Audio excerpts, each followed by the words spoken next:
Bonjour Frédéric. Bonjour Karima. Bon, en tout cas, merci d'avoir accepté d'avoir cet échange avec moi, cette interview. Moi, je suis vraiment ravie parce que pour moi, tu es vraiment quelqu'un de valeur. Déjà, pour ceux qui ne te connaissent pas, Frédéric Vincent, tu es psychanalyste, docteur en sociologie. Tu es président aussi de l'APE, donc l'Association de psychanalyse européenne, c'est ça, c'est bien ça. Tu es auteur aussi. C'est exactement. À la Sorbonne, c'est ça humaine. À la Sorbonne, oui, effectivement. Voilà. Et j'ai un de tes livres ici, Le réenchantement initiatique du monde, que j'aime beaucoup. C'est vrai que je travaille beaucoup dans la continuité de Michel Maffezoli et Gilbert Durand, qui ont été mes maîtres et qui portent cette école de l'imaginaire, cette pensée justement sur cette une pensée qui est tablée sur justement les mythes anciens et les mythes contemporains, puisque moi mon dada c'est surtout les mythes contemporains. Oui, et c'est passionnant. Donc en tout cas je le conseille pour ce réenchantement, donc édition d'Etrad. C'est ça. Alors aujourd'hui j'avais envie d'échanger avec toi sur l'amour. D'accord. Un vaste sujet. Vaste sujet. Et alors, me concernant, comme tu le sais, j'ai créé ce programme Namaera pour accompagner les femmes, pour les préparer à la rencontre amoureuse, en allant déjà à sa propre rencontre. Maintenant, c'est vrai que j'avais envie d'échanger avec toi sur la question de l'amour. Pour toi déjà, allez, on va commencer fort, d'accord? Qu'est-ce que c'est l'amour? En premier lieu, je dirais que c'est un mystère avant tout. C'est un mystère qui obsède Homo sapiens au moins depuis 200 000 ans. J'aime bien obsède, ouais. Et voilà, je pense que c'est déjà et je pense que ça doit rester un mystère. Je pense que c'est ce qui fait aussi toute la puissance de l'amour, c'est cet aspect mystérieux, énigmatique, et quelque chose que finalement on ne cesse d'en parler et finalement il nous échappe toujours. Ouais. C'est quelque chose qui ne cesse de nous échapper. Donc on n'arrive pas à le définir. C'est ça qui est génial. C'est quelque part ça qui est excitant, c'est que l'amour ne peut pas le définir. On ne fait que on discerne depuis des siècles. On ne fait que écrire des récits mythologiques, des récits fabuleux, mais sans jamais vraiment pouvoir le capturer et définir ce que c'est vraiment, véritablement. Je pense que c'est aussi ce qui caractérise l'amour, c'est qu'il est insaisissable. Insaisissable, j'adore ta définition. C'est que j'ai cherché pendant très longtemps à définir, à me faire à moi-même déjà une définition, j'y arrivais pas. Et un jour, j'ai capitulé, j'ai dit je remplace l'amour par la gratitude. Mais en fait, et en fait, j'adore. En fait, tu vois, quelque part, tu nous déculpabilises parce que de nous dire que c'est indéfinissable, c'est vraiment ça, en fait. Parce que chacun y va de soi, en plus, chacun a sa propre vision en fonction de lui-même et de ce qu'il vit et de ses rêves. Et est-ce qu'on peut dire aussi, est-ce que ça reste un fantasme? Alors, c'est justement par rapport au fait qu'il est insaisissable, eh bien, je dis souvent, finalement, l'amour, c'est comme une sorte de mosaïque. Donc, tu as vraiment plusieurs petites pièces qui vont composer un ensemble. Donc, oui, effectivement, l'amour, ça peut être du fantasme, de l'idéal. Le fait que j'aime l'être aimé, mais un être aimé qui est un peu hybride, c'est-à-dire qu'il est pas tout à fait réel, mais qu'il est irréel, parce que je l'imagine, je le fantasme, j'en fais quelque chose d'un peu fabuleux, quelque chose qui sort justement de l'ordinaire, finalement c'est un être qui devient extraordinaire à mes yeux. Donc oui, il y a l'amour et fantasme, il y a une part qui est très importante dans l'amour, c'est le fantasme, pour le meilleur et pour le pire. Pour le meilleur et pour le pire, parce que effectivement, jusqu'à en devenir, je dirais, prisonnier de son fantasme, à tel point qu'on fantasme tellement l'autre qu'on veut le changer. On veut qu'il soit fidèle à ce que je fantasme de lui. Et je ne supporte pas ce que le principe de réalité pourrait me dire de cet être aimé. Je veux absolument le changer et le faire à l'image de mon fantasme. Donc, on voit déjà d'emblée de jeu que avec l'amour, il y a du fantasme et aussi quelque chose qui est toujours sous-jacent, c'est qu'il y a de la souffrance. Hein. Ça aussi, on le verra certainement au fur et à mesure de notre discussion. Mais voilà, l'amour, c'est aussi, d'ailleurs, les Grecs associaient souvent Eros à Thanatos. Donc, il y a aussi une douleur, il y a un sentiment de mort, hein, parce que souvent, quand on aime et quand on perd l'être aimé, il y a cette idée comme une petite mort, hein, comme quelque chose qui meurt en tout cas et qui fait mal. Ouais. Donc voilà, notion complexe parce que effectivement, finalement, l'amour en tant que notion, elle est associée à d'autres notions. Donc c'est pas quelque chose. C'est vrai que c'est un sentiment qui est complexe parce que c'est un sentiment qui évolue avec d'autres sentiments et qui effectivement est capable d'évoluer sur, je dirais, des pistes très variées. Autant sur ce côté-là, effectivement, donc le fantasme. De l'autre côté, la douleur, parce que le meilleur moyen d'évaluer ou de sentir que j'aime quelqu'un, mais c'est quand il est absent. Que l'absence crée de la douleur. L'absence de l'être aimé, hein, il est plus là et tout d'un coup, je me sens mal. Je suis en pleine souffrance. Et effectivement, parce que c'est quand je ressens cette absence que je peux quelque part ressentir à quel point l'être aimé est vital pour moi. Et il y a cette notion-là aussi qui est importante, c'est que j'aime une personne en fait qui est vitale pour moi. Et il y a cette notion aussi il y a les vitales, ce qui implique le fait que effectivement son absence fait que je souffre. Et c'est comme ça aussi que je peux quelque part évaluer le degré d'intensité de l'amour que je peux ressentir pour quelqu'un. Donc c'est le paradoxe parce que sur le principe, quand on est amoureux, on devrait justement ressentir uniquement de la joie et en réalité, on sent aussi beaucoup de souffrance, beaucoup de douleur. Donc l'un ne va pas sans l'autre. Ouais, j'entends. En même temps, ça me fait réagir quand même là, Frédéric, parce que franchement, alors c'est beau, c'est romantique, mais en même temps, ça donne pas envie d'y aller, hein. Parce que si c'est pour souffrir, alors on peut pas aimer sans souffrir. Alors, en soi, ce qui est intéressant, c'est que l'être humain n'a pas fait que disserter sur l'amour. Il nous a enseigné, tu l'as dit tout à l'heure, par rapport à ce que tu fais au niveau de tes ateliers, on se prépare à l'amour. Ouais. Il y a une éducation sentimentale, éducation à l'amour. Donc, on trouve ça chez les philosophes grecs. Hein. Les philosophes grecs ont beaucoup disserté là-dessus. Hein. On retrouve ça chez Platon, chez Aristote. Donc, il y a un chemin, il y a une sorte de quête. Et c'est là, d'ailleurs, je crois que les Grecs dissociaient 4 formes d'amour. Il y avait l'éros, la storge, l'agapé et la philia. Donc vraiment 4 amours distincts. L'éros, c'est vraiment l'amour charnel. C'est 2 corps qui s'attirent, hein, une sorte de vraiment d'attirance sexuelle, corporelle. Donc c'est une intensité, c'est le fait de satisfaire un besoin irrépressible d'être touché, d'être caressé, d'être entendu, d'être là avec l'autre. Donc l'idée de quelque chose qui vient satisfaire ses besoins, en même temps quelque chose qui est très tourné vers soi. C'est effectivement ma satisfaction parce que j'ai besoin de vraiment de ressentir cette flamme et de pouvoir me sentir exister. Hein. Donc l'autre m'apporte ce sentiment-là qui est très fort. Et ça, effectivement, c'est l'éros.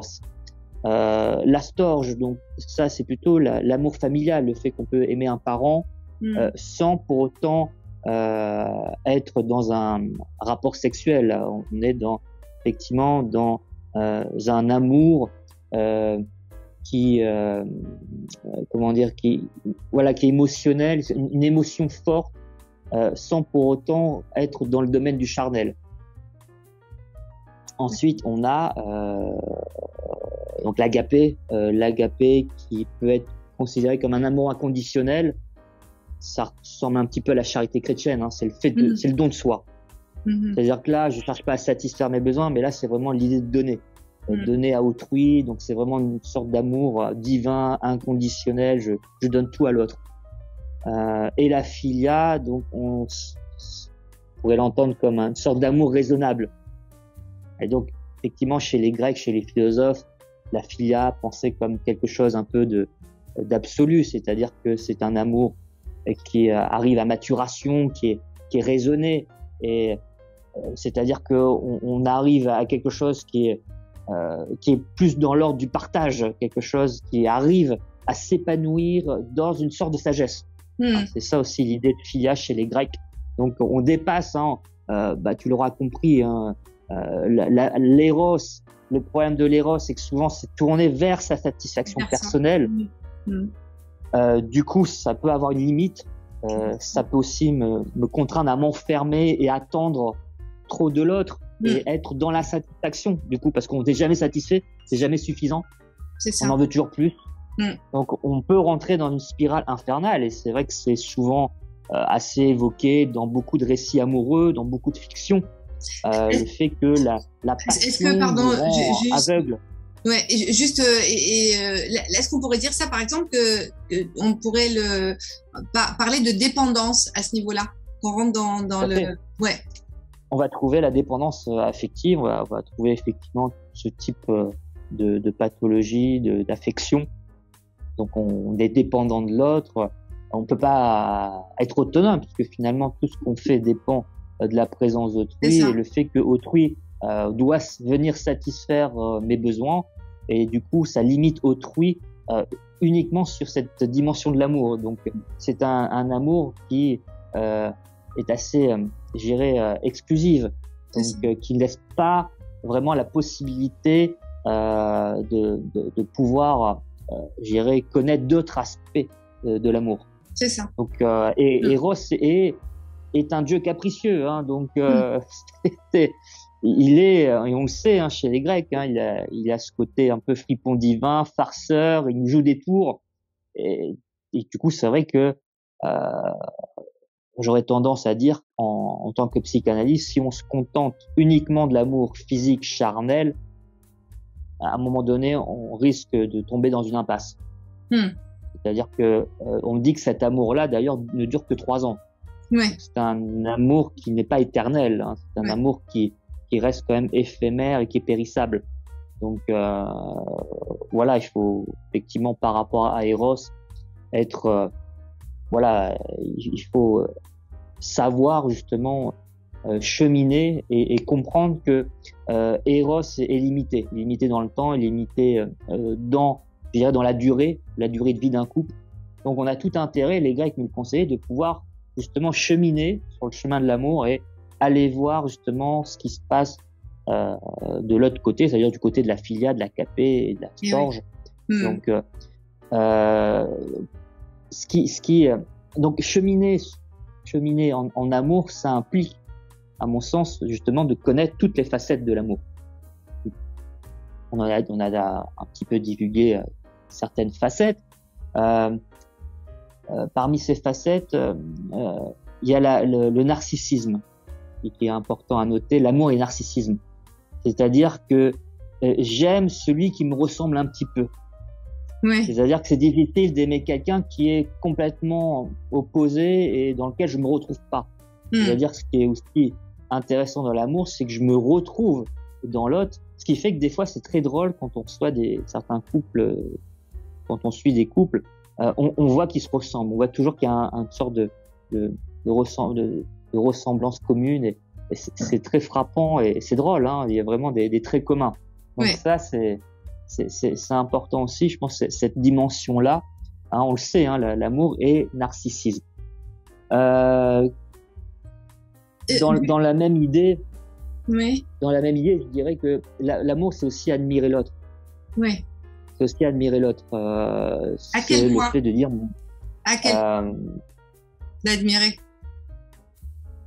Je dirais dans on l'aime, on l'admire parce que finalement, il sort du lot. J'admire mon homme, j'admire ma femme parce qu'effectivement, elle est belle, il est magnifique, il est beau, c'est le plus beau, c'est la plus belle.